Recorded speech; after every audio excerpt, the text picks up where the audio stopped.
दोस्तों, आज gas cutting के ऊपर कुछ क्वेश्चनरी डिस्कस करेंगे।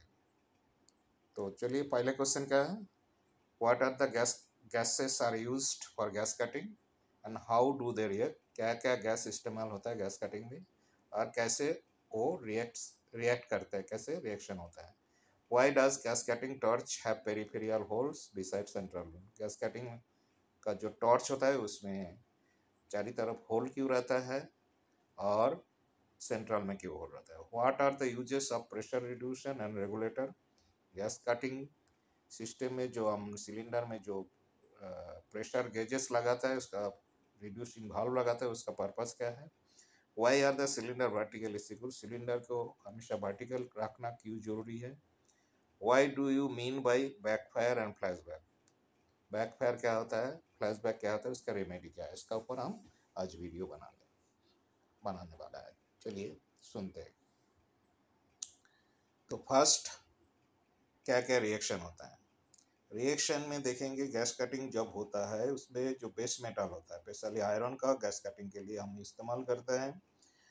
उसमें एक फ्यूल गैस होता है, एक ऑक्सीजन होता है। ऑक्सीजन फ्यूल को बर्न करके हीट जनरेट करता है प्री हीट करने के लिए। तो फ्यूल गैस एसिटिलीन होता है ऑक्सी एसिटिलीन के लिए, और कभी कभी हम नेचुरल गैस यूज़ करते हैं, जैसा कि मीथेन, इथेन, ब्यूटेन वगैरह, जो उसको हम एलपीजी भी बोलते हैं।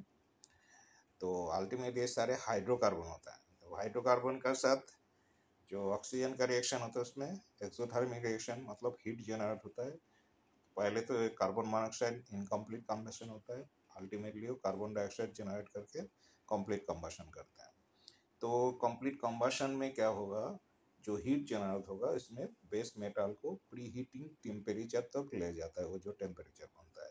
फिर जब प्री हीट हो जाता है उसके बाद ऑक्सीजन फोर्स करके उसको ऑक्साइड बनाता है। सेकेंड स्टेज में ऑक्साइड जो बनता है, जैसा आयरन का sir reaction ferrous oxide and ferric oxide बनता है, वो अल्टीमेटली मोल्टेन जो ऑक्साइड बनता है वो स्लैग बनता है। उसी को ही हमने कटिंग बोलते हैं। ये पेरेंट मेटल से जो ऑक्साइड बनता है वो ऑक्साइड का temperature, melting temperature parent metal base metal temperature से कम होना चाहिए, तभी कटिंग पॉसिबल होता है। जब भी बेस मेटल का टेम्परेचर ज़्यादा हो जाएगा, मतलब पेरेंट में ऑक्साइड का टेम्परेचर बेस मेटल से ज़्यादा हो जाएगा, कटिंग करने में डिफिकल्टी आएगा। इसलिए हम एल्यूमिनियम, ब्रोंज वगैरह को, मतलब दूसरा मेटल को इस्तेमाल नहीं करते गैस कटिंग के लिए। और एक कन्वेंशनल कटिंग से अच्छा होता है क्योंकि ये इजीली और फ्लेक्सिबल कटिंग होता है, बहुत फोर्स वगैरह ज़्यादा नहीं लगता है, तो अल्टीमेटली कटिंग हो जाता है। और इसमें एक चीज़ ध्यान देना जरूरी है, आजकल हम एसिटिलीन का जाएगा एलपीजी गैस ज़्यादा इस्तेमाल करते हैं बहुत साइड में, क्योंकि इजीली अवेलेबल रहता है। एसिटिलीन ट्रिपल वन होने का कारण हाईली अनस्टेबल होता है और कॉस्टली भी होता है, और बहुत टेम्परेचर जनरेट होता है इसमें 5700 डिग्री से 6300 डिग्री सेंटीग्रेड तक। तो एसिटिलीन आजकल बहुत जगह में इस्तेमाल नहीं किया जाता है। तो ये हो गया रिएक्शन का पार्ट, तो इसका जानकारी हमें चाहिए।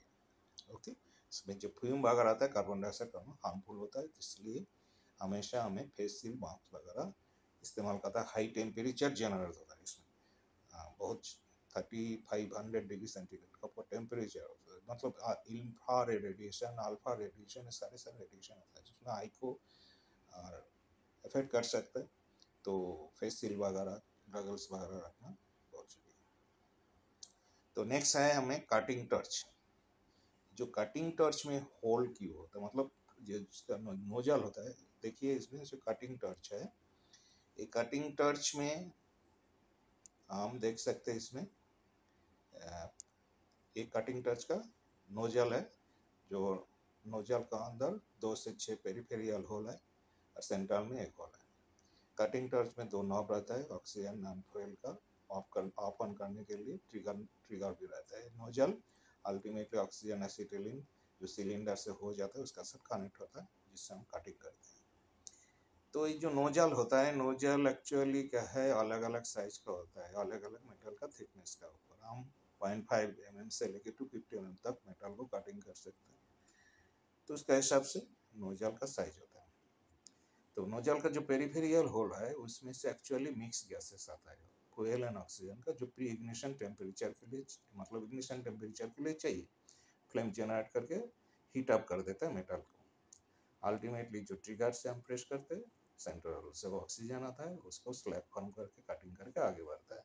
तो इसलिए पेरिफेरियल होल पी हीटिंग के लिए हमें इम्पोर्टेंट है। तो नेक्स्ट हम जानेंगे जो प्रेशर रेगुलेटर क्यू इस्तेमाल करते हैं, और इसको क्यू टाइटली सिक्योर करके रखना जरूरी है सिलेंडर को। हम देखते हैं ऑक्सीजन एसिटिलीन जो सिलेंडर होता है, ऑक्सीजन जनरली आप देखेंगे ब्लैक कलर का है और एसिटिलीन मैरून कलर का होता है। इस सिलेंडर के ऊपर दो गेजेस, एक रिड्यूसिंग वाल्व ब्रश का लगा रहता है, हाईली टाइट का। इसमें लीकेज वगैरह नहीं होना चाहिए, सोपी वाटर से हमेशा चेक करना है, जो भी टाइट करना, स्पैनर वगैरह रखना है। तो ये जो रिड्यूसर वाल्व है, इसका पर्पस क्या है? देखिए, इसमें जो हम फिलिंग स्टेशन में जाएंगे, ऑक्सीजन को एक हाईली प्रेशर में, एसिटिलीन और ऑक्सीजन जो भी है हाई प्रेशर में भरा जाता है।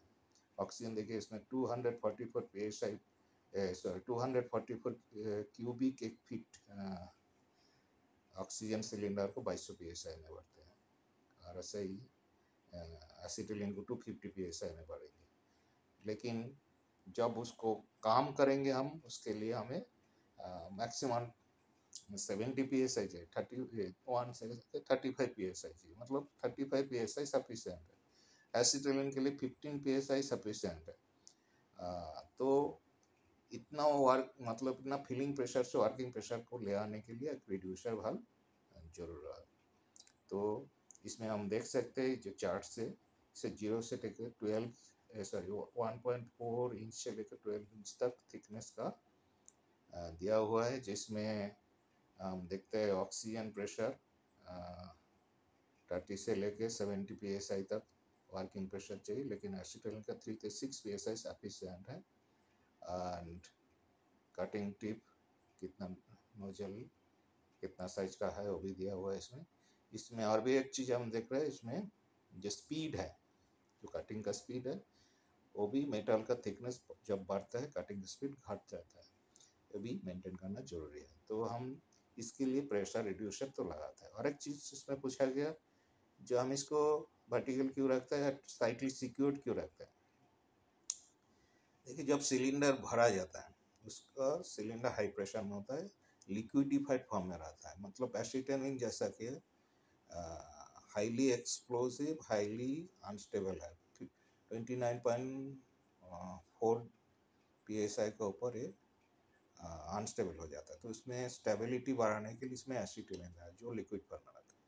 जो लिक्विड नीचे रहता है, गैस ऊपर रहता है। अभी जब भी ये हॉरिजॉन्टल हो जाएगा तो इसमें जार्क वगैरह आएगा, तो उसमें प्रेशर का कारण, हाई प्रेशर का कारण इसका अंदर जो सामने जो नोजल रिड्यूसर वगैरह रहता है उसमें जार कर सकता है, फट सकता है, लीकेज हो सकता है, जिसका वजह से गैस, हाई प्रेशर गैस जो 2200 psi का ऊपर रहता है, वो फोर्स करके इसको मिसाइल का तरफ भाग सकता है।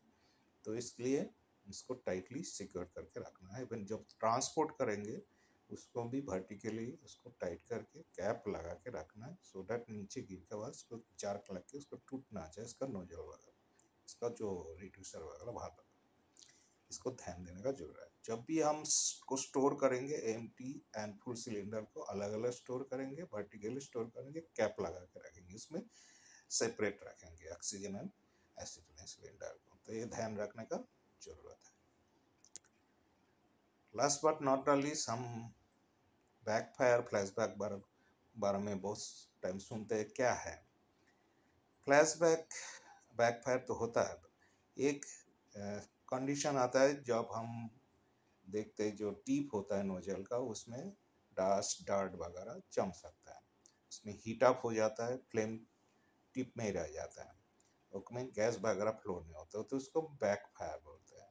ये बैकफायर सिर्फ टिप में होता है और इसमें पॉप अप साउंड हो सकता है। तो उसको टिप को हमें क्लीन करने जरूरी है बीच बीच में, और नोजल को पांच करने जरूरी पड़ते हैं। ठीक है, ऑक्सीजन फ्यूल वाल्व को बंद करके उसको वाल्व करके उसको टिप को क्लीन करना है। ओके। तो फ्लैशबैक क्या होता है? फ्लैशबैक होता है, देखिए ऑक्सीजन का प्रेशर एसिटिलीन प्रेशर से फ्यूल प्रेशर से ज़्यादा होता है। तो जब भी कोई ओपनिंग एरिया मिलता है ऑक्सीजन हाई प्रेशर पर लो प्रेशर का तरफ भागता है। इसका कारण मिक्स होने का खतरा रहता है। जब भी मिक्स हो जाएगा सिलेंडर का तरफ रिवर्स फ्लो करना शुरू कर देगा।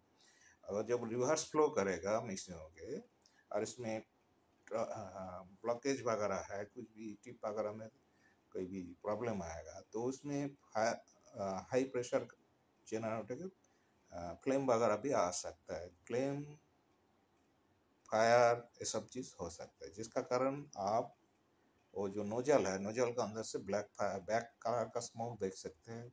विस्लिंग साउंड होता है, मतलब गैस जा रहा है, उसका इंडिकेशन मिल सकता है। तो उसको उस टाइम वो सिलेंडर को एकदम ओपन एरिया में सेफ जगह में ले जाना है, तो फायर हो सकता है। तो उससे बचने का क्या तरीका है? तो उसमें हम उसको लिए देखो, एक बार फ्लैशबैक होने से प्रोटेक्ट करना मुश्किल है, उससे पहले उसको प्रिवेंट करना जरूरी है। इसके लिए हमने उसमें एनआरबी लगाते हैं, जिसको फ्लैशबैक अरेस्टर बोलते हैं। तो एनआरबी का मतलब क्या है? इसमें गैस ओनली टॉर्च का डायरेक्शन की डायरेक्शन में जाएगा, रिवर्स डायरेक्शन नहीं होगा, क्योंकि इसमें एक फिल्टर लगा रहता है। जो फिल्टर उसको जब भी रिवर्स फ्लो होना शुरू करते हैं गैस, तो उसमें प्रिवेंट करना शुरू कर देता है, गैस को आगे बढ़ने नहीं देता है। तो flashback arrester nozzle side as well as cylinder side में होना बहुत जरूरी है। ओके।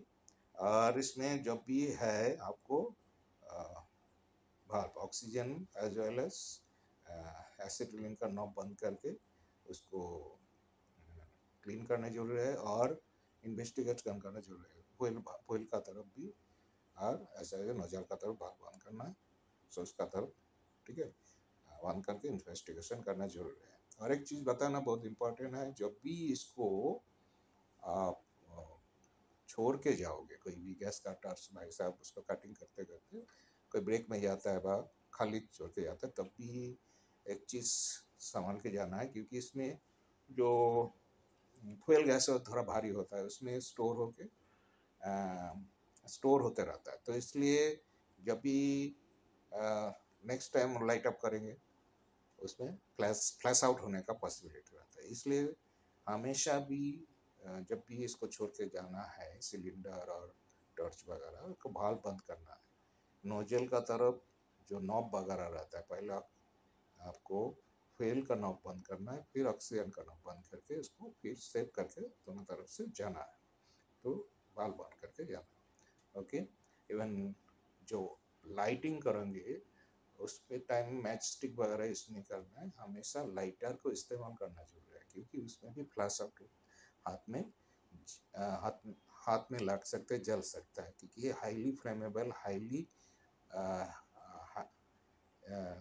फ्लेमेबल गैस होता है, कभी भी ये फ्लैश आउट हो सकता है। तो इसको ये सब सेफ्टी टिप्स को ध्यान में रखना जरूरी है, पीपी इसका साथ साथ। और हॉट वर्क है तो फायर एक्सटिंग्विशर रखना तो जरूरी है, फायर एक्सटिंग्विशर, फायर ब्रिगेड। उम्मीद करता हूँ आप लोग को इसका सेफ्टी टिप्स का बारे में थोड़ा बहुत आइडिया हुआ, तो इसका हिसाब से सेफ्टी प्रिकॉशन लेना जरूरी है। धन्यवाद।